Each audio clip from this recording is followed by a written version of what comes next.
সরকার চাকরি দেবে এটা দেশের জন্য ভালো না, ইকোনমির জন্য ভালো না। আমি যতটুকু ইকোনমিক্স বুঝি, চাকরি দেবে কৃষি খাত, চাকরি দেবে সেবা খাত, চাকরি দেবে ইন্ডাস্ট্রি।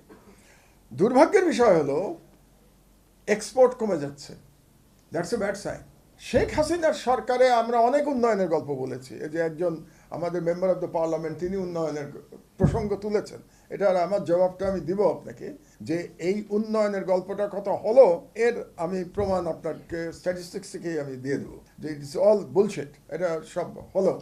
তো এই সরকারের সময় আসলে আমরা এমপ্লয়মেন্টের জন্য যে ইনভেস্টমেন্টের কথা বলে আসছি সারা জীবন, আমি এক সময় বিওএ চেয়ারম্যান ছিলাম, আপনারা জানেন, আজ থেকে 20 বছর আগে।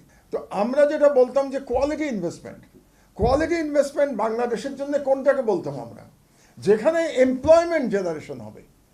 যে আমরা এভাবে হিসাব করতাম যে পার ডলার ইনভেস্টমেন্ট করে যেখানে ম্যাক্সিমাম এমপ্লয়মেন্ট জেনারেশন হবে, বাংলাদেশের মতো যেখানে জনসংখ্যা এত বেশি, তার জন্য ওই ইনভেস্টমেন্ট হচ্ছে কোয়ালিটি ইনভেস্টমেন্ট। তো শেখ হাসিনার আমল যদি আমরা 15 বছর চিন্তা করি অ্যান্ড অ্যানালাইজ করি, তাহলে আমরা দেখব যে সেখানে দুর্নীতি করবার জন্যে মেগা প্রজেক্ট হয়েছে, কিন্তু কোয়ালিটি ইনভেস্টমেন্ট হয় নাই। এবং ইন্ডাস্ট্রিয়াল গ্রোথ সর্বনিম্ন ছিল, ইন্ডাস্ট্রিয়াল গ্রোথ হয়ই নাই। তো ইন্ডাস্ট্রিয়াল গ্রোথ যদি না হয় তাহলে আপনার এমপ্লয়মেন্ট হওয়া সম্ভব না। এমপ্লয়মেন্টের বাংলাদেশে বেসিক্যালি দুটো মেজর জায়গা, একটা কৃষি খাত,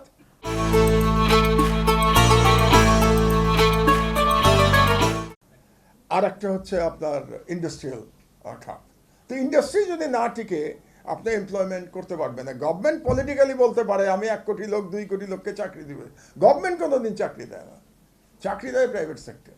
গভর্নমেন্ট কত চাকরি দেবে? গভর্নমেন্ট চাকরি দেওয়াটা কোনো ভালো নিউজ না। কিন্তু আমি এটাও আপনাদেরকে বলি, সরকার চাকরি দেবে এটা দেশের জন্য ভালো না, ইকোনমির জন্য ভালো না। আমি যতটুকু ইকোনমিক্স বুঝি, আমি ইকোনমিস্ট নই, বাট আমি প্র্যাকটিশনার, বিকজ আমি আইবি এর স্টুডেন্ট, আপনারা জানেন। সো আমি প্র্যাকটিশনার, প্রাইভেট সেক্টরে ছিলাম।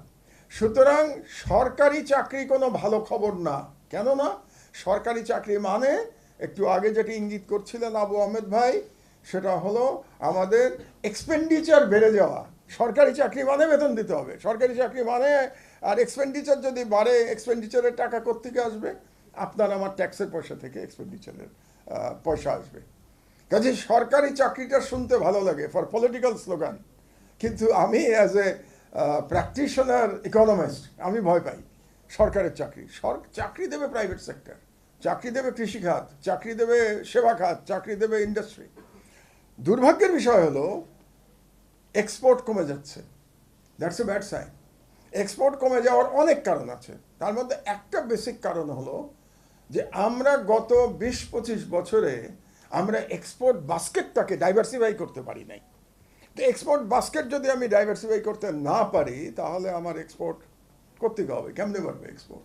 শুধু গার্মেন্টস বিক্রি করে আর কতদিন আমি কম্পিট করতে পারবো? তারপরেও দুর্ভাগ্যজনকভাবে আমরা এখন ভিয়েতনামের কাছে হেরে যাচ্ছি আরএমজিতে। এটা খুবই খারাপ কথা।